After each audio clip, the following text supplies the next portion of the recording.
Malakanyam biya kamal ka Nuer Online TV channel.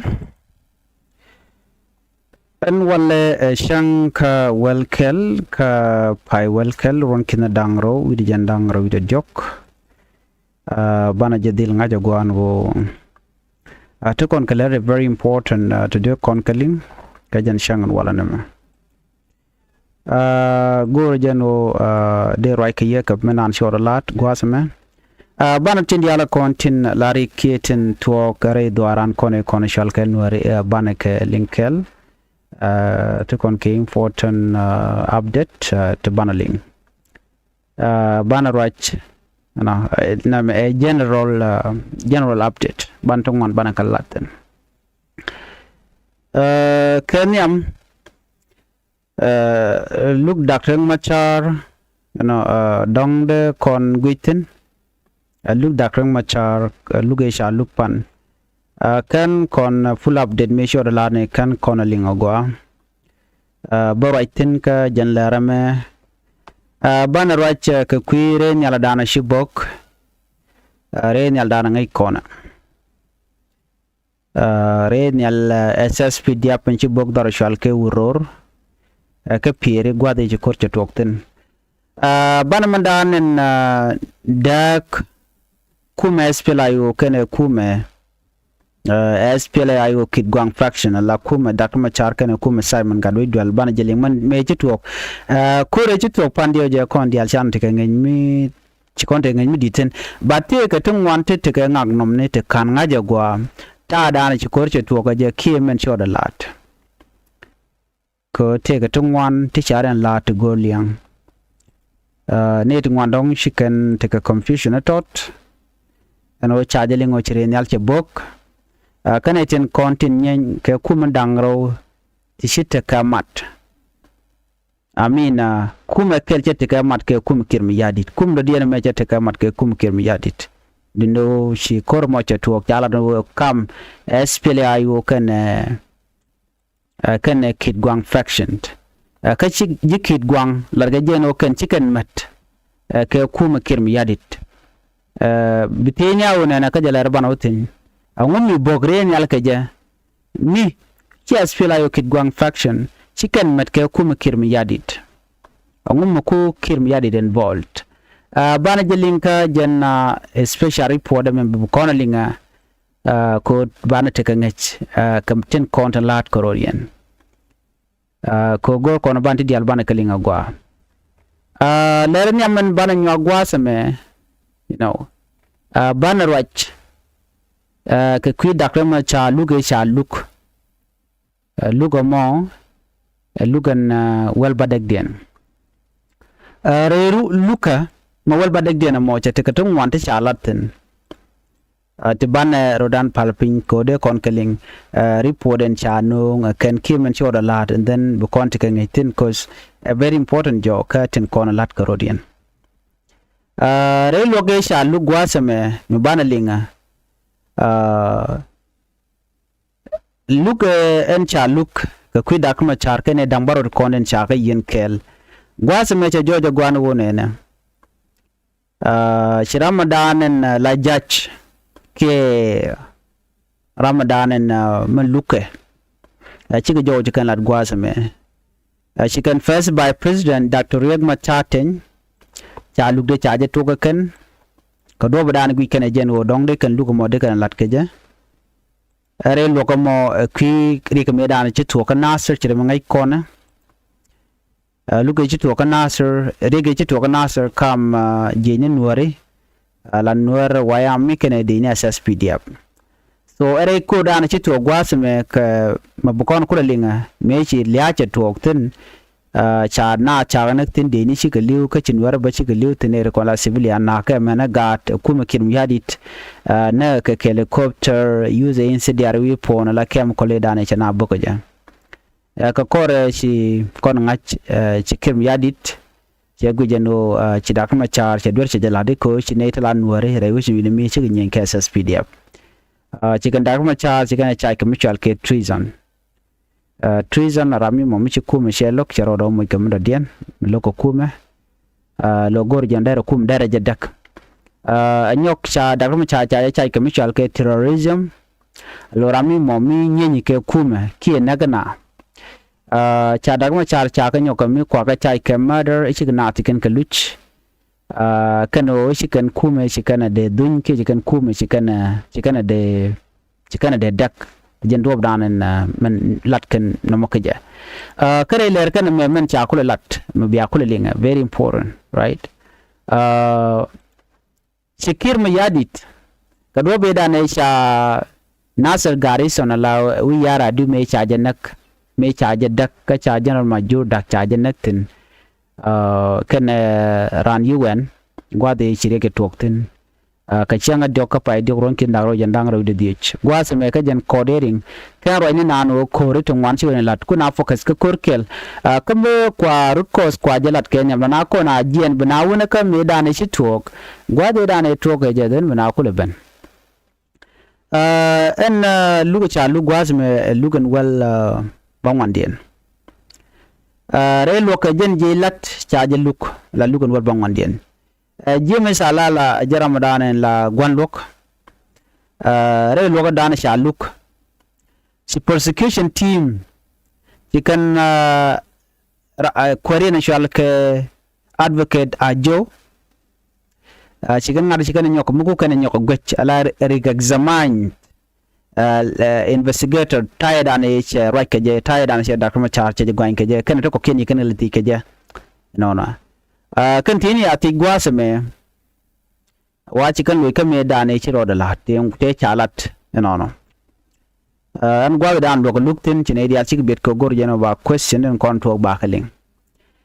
question di long man cha take nyam ko ling kon report mi kokok mi de kon ling report me very important che ma chalari no wen no de ran de je linga ta dan en charge no kaja report nyam question nyam cha teach ka bon Dr. Machar cha ku tin bon Dr. Machar but ne kon la prosecution team ku kan tin ran di Ramadan la lead investigator ko ba because bakulo gwada ba kula ngaje gwanu recto ge de ki ngum shora lat okay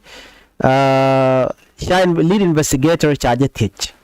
kata ya dana to kor kaje cha tije no nena no en reply peace agreement la male dana cha tan en male cha tan mite ka long ko der netin content cha yen jika Dr. Machar ke pot kang ke ne dang bakle koken ko kandang badak mo ja ke kalwang ki mo ja ke power a chaka de yen chiram dale investigator basilo che jeloch jani terami mo mete wi ngone peace agreement e cha tan che Dr. Machar ke ne ke chega mo ke power cheka moy kalwang kia ka bom shaga de luka ke jene na rami mi ci dor shelat te jen ko da mo wa te kalwang medit kalwang da mo o der ram ci dor shelat do der je dil yen ka der je luk enona jeni police ni kana ji judiciary ne ko ngote pindien ke national institution la bungoni kan di altekan kalan melet kene ano bika deal no network bika ran bika look at talk there so ka kujamo a lot of like peace agreement watch Dr. Machar kan ne ga shaka moy community ki power mi shaka de look ja ka jen mi shaka special code jen jowdan ci kan loy kija she prosecution team ba she kan nyogo teach ka kwi special court handling ta dan lat ke special court ke je ko me dan chan roje no in special court kwa ji established by the way I think we talk about that yeah a chan roje kwi de en mishal ke me i special court kwa ji established de ke chaka je de you know chaka je di na me che question one che kanon cause me chaka do la na ko na roje no chaka je di mi shirkana me Ramadan and la investigator men take yalla da George jani do brana chak special court ka jubba ba da kama char kulu luka jamo jani long mo nonga kir mi yadit kir mi yadit kuja authorize ni wo by special code handling bajelat ke je report dan jikenalat report mo chicken lat no Shineten Contin la Minister of Justice ke Office of President self ke mayadit ke Chief Justice Chick Newton wa Shineten Contin la top government administrative key administrator Chick Nur ke chicken again or by special court bajere alika lo mean that Ramadan and take power ko badar machar baje look kir mayadit jen jowda na chalat kija chinawa ka question ko kien question do diana cha nyugo ti gwas me jana man cha ko ngaje no chikim yadi jaram dan gulte tet ko ba darma char ba je yen ke by special court ba je lebre wiki juba ko ne medan chinawa jano mashal ke hybrid court jene dan de left ki jene dane de let but can left la mishal ke me hybrid code code mi la jedueren konen ci duer ken galat gwa ko la ka lokaten so jena lot hybrid code ba de international community ba de teten de rammo de ja loken gwaz mo ka duer dane ci latte de wona ka point kir mi yadit ka te koni ci toge 2013 so dara te ka tetten ka de je ti ba ka tayi dan ci na ci liu ga cha de pel jere ngai kono ne de ngwala kan mala pel no kir mi yadit cha de yen chicken tayi dan ci na ga je 2013 ci na right la ja palga but hybrid ko take a power take a long ko de ne to ke da ne to chit ke kir mi yadit dara je de look ajene ko ala ne no en michalke special code ne gen chete ka power ka dakre machar eno ka chete ka power ka kirmi yadi de no de ka lukon wana mo ken de ka luka michal ka hybrid code manage is Africa community international community right now ki Africa Union chicken chode no ba hybrid code ba de establish re wiki juba mi bitin content cha la duir got kore ana ba ka lat keten la high profile figure michirante dirche la den ba lukon wana mo ne chala ba je establish so ke question en cha nyoko miti ke gwaseme cha je Ramadan investigate cha tije no ne ngum kan luga me kan luk kamala kal ki kan nasir gwada dana to rekten ko gwada to rekten jen gwada dana ba luguma ba je di lukten chirama me shelat chewe kene di ala kontin chala den wote ke duer ke cha tidin chaje go tiga duer tigare wiki juba nyokene di ala kontin la I witness ni kene te konte ci kor ci to teten tiga ka juba kene jen do badana wa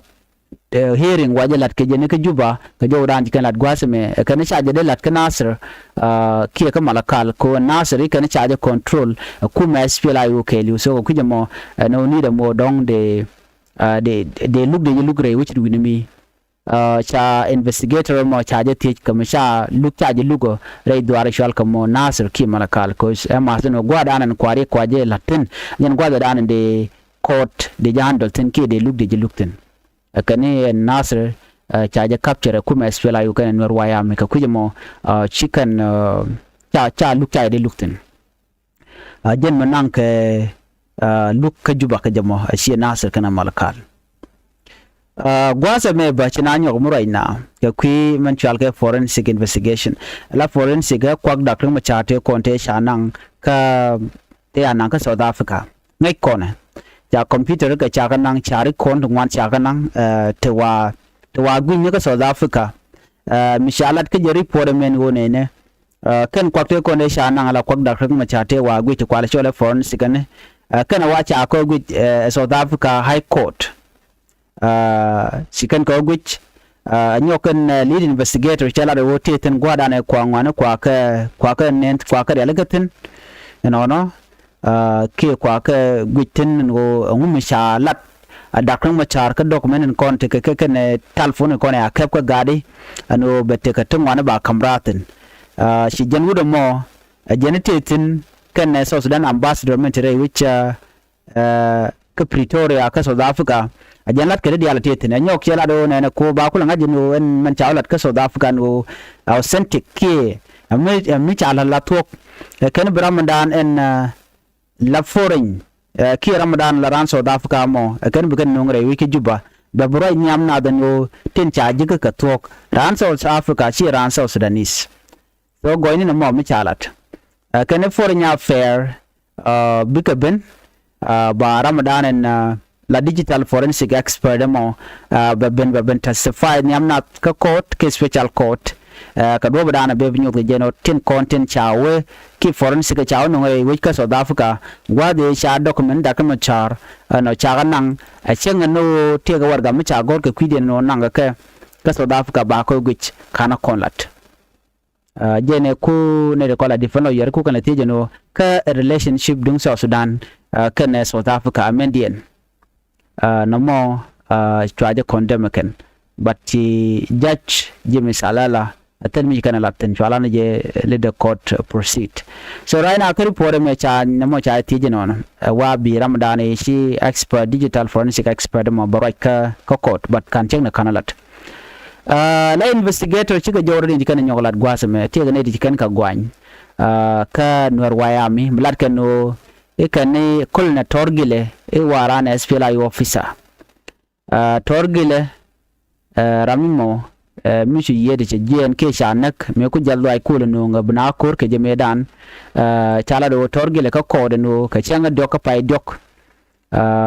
changa doka pay dok ron kin daro jan dangara wi de diech no wacho kor mo chu jetok rewich ka nasir akan ka ka kore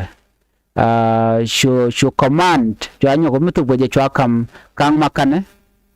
kana shol ganur kana de ti chala no ala shol ganur ka ulan county wani de ti kana kona sha gwany kuumɛ murwai ke kirm yadit ano gade tiken ketet ka kore da ne chitwok shire mangai kone jeral majur chajanak ka chaterge torge leba chajanak kulna torge lem jigala rana spilayo Ramadan gorkan ta gorkan kang makanan wode kan yen chide me chana ngajene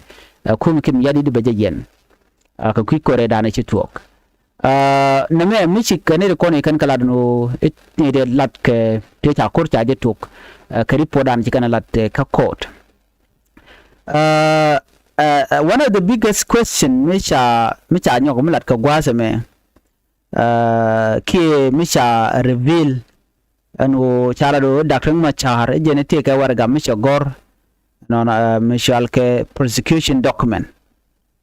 letter mo ki application mo wache je gor ka wa Dr. Machar gor mo warga ci Dr. Machar goro ni ka roje dana chalat ke je kum kirm yadit mi banyo ga yekel anu e warga meteri sha goro Dr. Machar ka chenge dana bukulo tuwo je ko warga gwar ke je ka shanga kel ka jen pay diok ko sho kor sho tuwo ano ka shanga diok ka pay diok ta ran ci kan lat ke je kan ir continent kel ke kirm yadit en letter cha gor da kuma charwa gor je ka shanga kel ka pay diok ron kina dangro jen dangro de diech eno ko koning dangro chu kor yo kulo tuwo ere warga kana mo wati ga dichelat warga waja kan je local commissioner no cha local commissioner cha jogono yana biya bon dangro biya ka chak biya bon dangro biya ka formed no kan bon dangro to bu kwarwoj bu gaten la chief bu Nuer waya leaders bu gaten bu GSPLI officers bu gaten godang dogo ti ko godti shala da ken no bi ken ka realika ki bi kana form ka en kan team ti ke bonti dobe dana wa kwanye ka gaje o de kan ti dia de kan krialeka ka jo dana chalat gwas me ka je report me bana link in detail ka dobe dana kwa ka form gaje na me lar ke je ka court wa mission dien o bi kan kuumɛ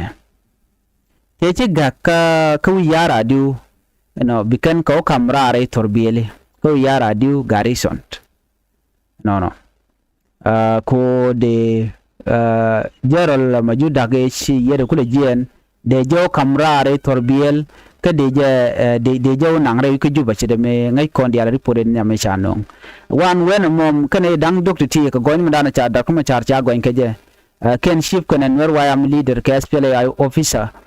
ju togondo ere koromo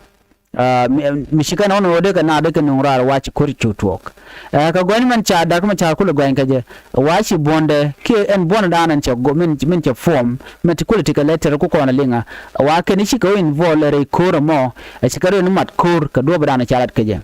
shi kuumɛ SPLA chero da mat kur la SPLA officer chiro mat kur ka shi Nuer wayam leader chiro mat kur ka shi local chief chiro mat kur ka do bana men kwa da kuma cha kwa la gon ke je agenda main thing na me malat kona me ano do ben kap ka dak ma char me yan je kaje iwa ngum she team cha ja form ka team e kwa form now you guys can see that no kuumɛ SPLA can Nuer wayam ka separate right now ka this letter cha gore chicken take a dak cha da kuma char cha do kep ka kuumɛ ka Nuer wayam te gwat ke denikian ko chere muke denikian gwanikan ke deni asas PDF ko kan korin link no but in state ko ci dagma char che warga che gor bella we ko benetin kontin labon local chief ke Nuer wayam leader ke kuumɛ SPLA officer ibe kala form wa jeni gente gale ngaja but in fact kala tel yo jeno tele janga da jen mi jak code ko bela week ka jowda chalat gwasme ka jen letter mo chwala no te doctor machar etike teten jen jowda chikana lat no ka jow chalat gwasme nyok investigative team kenem kan kono bianga jenode ka letter chikona lingane tela doctor machar tele jeteten cause meja gor ko facilitate do bdande evacuation de jalat kije but kor chotwo no chu li win man gwat mone okay try peleno na me one thing which I go later on go hit doctor machar take it jen the main problem ki main issue na mo ko warga going man do den ka doctor machar man chala the investigator team chikala do nene kana doctor machar take communication ka wurishal ka ogdor shore wa ci doctor machar che warga ki ture che jak ture na mo wa ture day ni tete day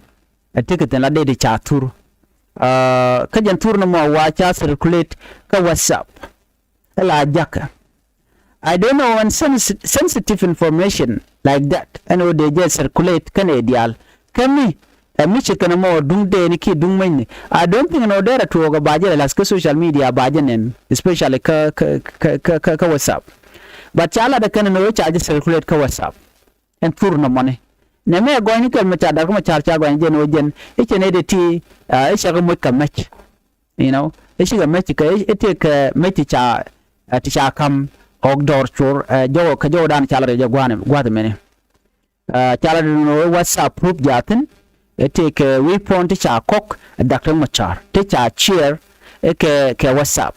so jo me mi chala de no so na me le rode tiram ngai kone kuma kem ya di che goru jen ode mal der tin you know tiram na ngai kone no kan me ga gwas mene kan ko chala no shi Ramadan la judge ki jingone tikala no ba session ba de kapjok do not take a request mi shalat request shalat jene one it in contain la witness wa shagala duel ke within freedom all duel mo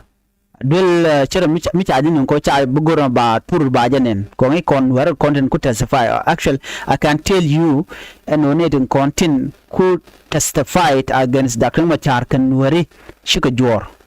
kan wara panken kan the content going ka dakar machar kan la witness na mana kan annino kan wari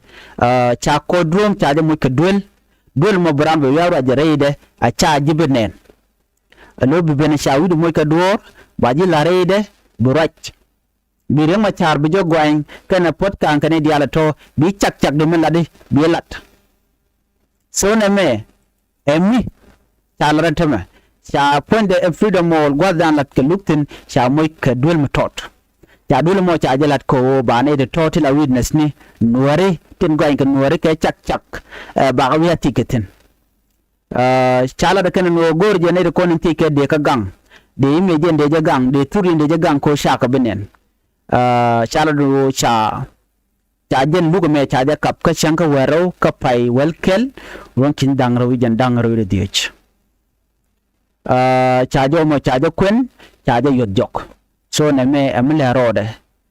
wa ka changa danan binawe jiga je nyok you know wa bane de kontila national security service dia je ba ka tich big broch you know ka do danan me do be kep kin dak ma char ka je ko guru jeno ba je ngaje no ngum chora lado ne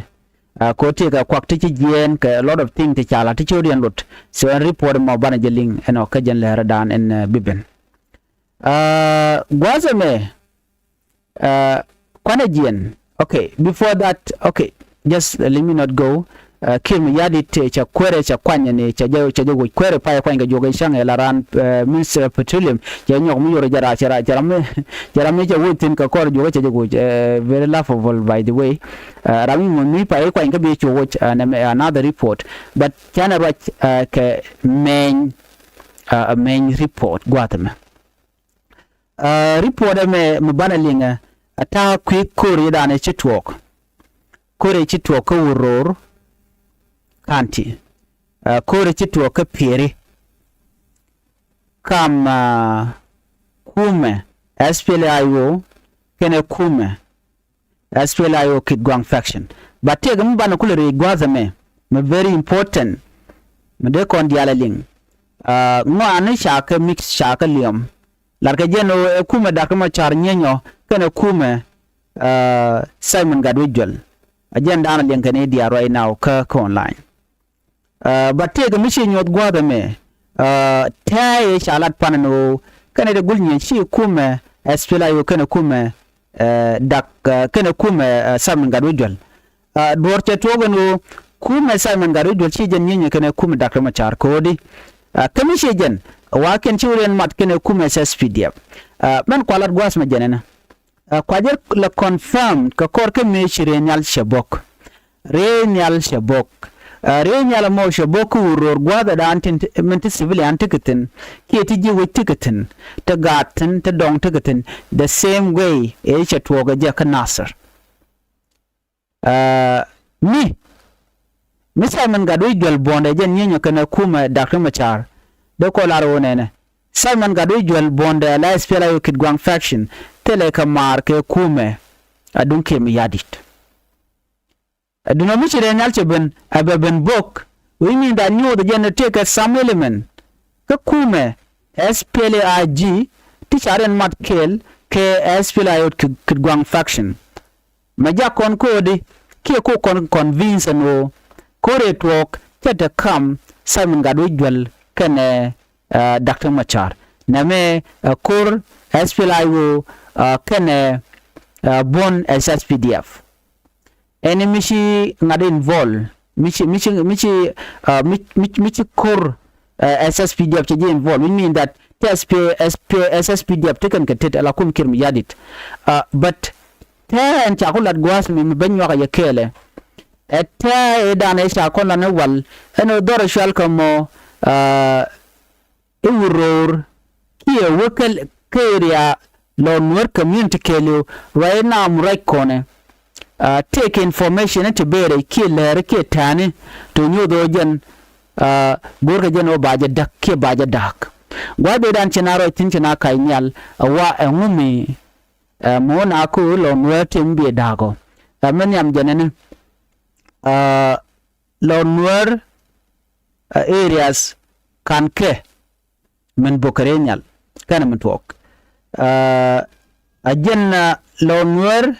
areas again a strong place ko kuumɛ SPLIO de kono cholo kuumɛ SPLIO ke de kono cholba kuumɛ Nuer let's just say kuumɛ Nuer again gwada bunne jen miti jang chikane shupten lo Nuer community la gang kanene dore shalka mo imurle mela gala ka maje kana hok kana mengene diala no ne ritual kati imurle la ka mo kamech kuumɛ kirmi yadit ko bi kullurum kolo Nuer community so kor mutate all the time but china mala chup barayna che jode gwan odi shalo Nuer community cha nyogo mudaka ke ko korba talk die je chana roy ko en gwad mi cha ko mo ka payam wudi shal ka me Dr. Riäy Cook got lo Nuer community ki diet madap ko rewi ngune mi don Nuer jen chete garunu wan kan min we tikere dana tika je la kwarka la governor ka jonglei state kam ka je kirmi yadit ko be tega duomi mo be lo Nuer community be je yar ki be je dak ka duob da je dak jamo so ne me jo che de shit ki me dana channel ni kenyam ki me de ta me jo ni jen charge proved me paniche talk for the first time uror ka piri charge to ka muboka je ka renyal tan jenen renyal jelle lo ka chala do jen chebok renyal ma boka jengu minyi Simon Gadwe jwal kan dakam ma chadi je tel mun nan kumetin but we mean that nete konte changa de channel lo te channel do shikati ay ka kuumɛ SPLIO these are the people in kon sharen matkel ka bonato ke bonden koken jen rob dana to kor ke je so mi kuumɛ kim yadi te nyoko mamma da rodotin na me riek ko chilo Nuer community chala tike kor chi jan gwa dana be chongtin na mo ko shanga ni report re ni chanong bana kulu waka condemnation letter dana shagor ramkel mila representative rami momela ra chika uror county we che kuumɛ kim yadi che condemn de bana kulu waka letter dana shagor no ko ngai kon mandan en la road by the way dora shal ke me jongle board dio je chana ngaje no SSPDF ke do chaje within we and winimi domu dana wut ke je woni mi yongu wane ti wa bika advance bikan we wonyam biga we ne re loka ka jo dana chalat ko wodi wa gur ko no bikan low Nuer community ke le bikan control domu dana bikan control ke janene wa jen the only place mikidi dial chikan chupten a chang cha dakma cha kumre cha ku dak cha no dial cha ku yalle said keisten jikan chekon nasir cha dak dor shal ka me lumishuk chadak dor shal ka me ulang chadak mi kono ka mai taping kirmi yadit no chikono ka fanga pada fanga ngunatin but to kortikin you know all this place chaga control nga kirmi yadit kandial the only place mila stronghold kan wari mila tarshin Nuer right now chende ko ke bintiu taping kirmi yadit already you know unless some element to don kan de laro no ngode gan Nuer mon bar riwden dial take kuumɛ kirmi yadit so man to we mi maike je en re loka ador mudit mi la right ka to kel ko la chunken ka queen warne cha jan do bana gori jano bi de SSPD badil te ka do mi bi ka we ke je re loka ki bi kana control in that side kelo right now chikana to chire milen kon me ko yo tung tok kam no ko rin man ya ma gor kelo kuumɛ kirmi yadit o ben wari reshin dawi donwer beka dak bigiti ke tere karodian kina bile focus ko Nuer shanke jek ba bi focus na ko de Nuer de karodian nagade ko na me bete ke riven killing bete ke nang kam ne ke agenda na gorke e kuumɛ kirmi yadit so gojemana na to ka jongle bor kan de ni dial kon chanang bor la SSPDF cha nang lora bang nang ka ko bi nyogo jien bi kan wen re loka na me tiede je chere mala lar kan wen ne kondial ti la ro media kwana ben ka report sha gor gwat me okay report sha gor gwat me ka tar anti korche to gaja dor shal ga uror county wajen dor mutike ne di chop ke kin dang wal badak ta gatin te man te gatin te ne di tigatin no Kenya mai kono dong ko retuok me jitok pan tuoga kam SPLIO pin dakma char ken SPLIO kit gwang faction pin general gadujol but chekul teke samelement kes SPDF de charodian chodre jamo gwada me chana condemnation letter dan shagor chana kulalat ko teke mi shagor mi shaluk netin kontilan wari tin la real ngani Nuer ki woni Nuer te la kwar te chumbare kuumɛ ka jongle te ngaje gwan wo talat ke mandan nen chuto ko uror ke je a systematic way of targeting civilian okay report chalat gwasame ramkel me very important person mishale honorable Wanbum Makur jen a member ke rami mamichung ka uror county ka jonglei state legislative assembly jen che wargame che jagom kwena yakele wargame jeni a letter of condemnation muwe ka SSPDF we ka national army no man la diena mishal ke indiscriminate kana inhuman ka jom chalat gwasame kwe the SSPDF no na kwe the kadwera no na lugyan mal and will be mal batere duar shalke uror county kana law Nuer community ajani chi ne kon dial kon ne kon la Nuer community chi ne mishit ne chi ne condemn in the strongest term possible ko biyare duar me ko biaje bedak siga de ne SSPDF chicken ga jok anyok chicken la no na ta danan chi renal che boka je kanena me unacceptable si chuong ko de na de ko ne te motila civilian by the way report chanong wa charam kel chaje nak kane dangro to ka bot na me report mi chanong gwad me mandana lin ko